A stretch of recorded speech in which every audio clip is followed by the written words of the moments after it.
अस्सलामुअलैकुम नाजरीन, उम्मीद है आप खैरियत से होंगे। मैं हूँ सालेहती और आप देख रहे हैं सालेहती खान ऑफिसल। नाजरीन, जैसा कि आप सभी को मालूम है कि मौलाना तारिक जमील के बेटे के इंतकाल की वजह से मौलाना कितना गमज़दा है और ये सदमा भी इतना बड़ा है कि इंसान की अक्ल और समझ कमज़ोर हो जाती है। ऐसी हालत में हज़रत से कुछ ऐसे काम हो गए जिसको लोग निशाना बना रहे हैं। ना करो, हज़रत इंसान है और इंसान से गलती हो जाती है।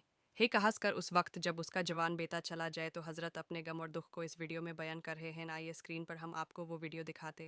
मेरे आंसू नहीं रुके। मेरा बाप फौत हुआ, 1 हफ्ते के बाद मेरे आंसू खत्म।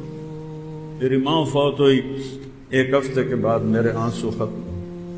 लेकिन आज उसको दुनिया से गए 20 दिन हो गए और मेरा जख्म है कि रिश्ते ही जा रहा, रिश्ते ही जा रहा। और उस पर नमक छिड़कने वालों को बस अल्लाह माफ़ कर दे, अल्लाह उनको हिदायत दे दे।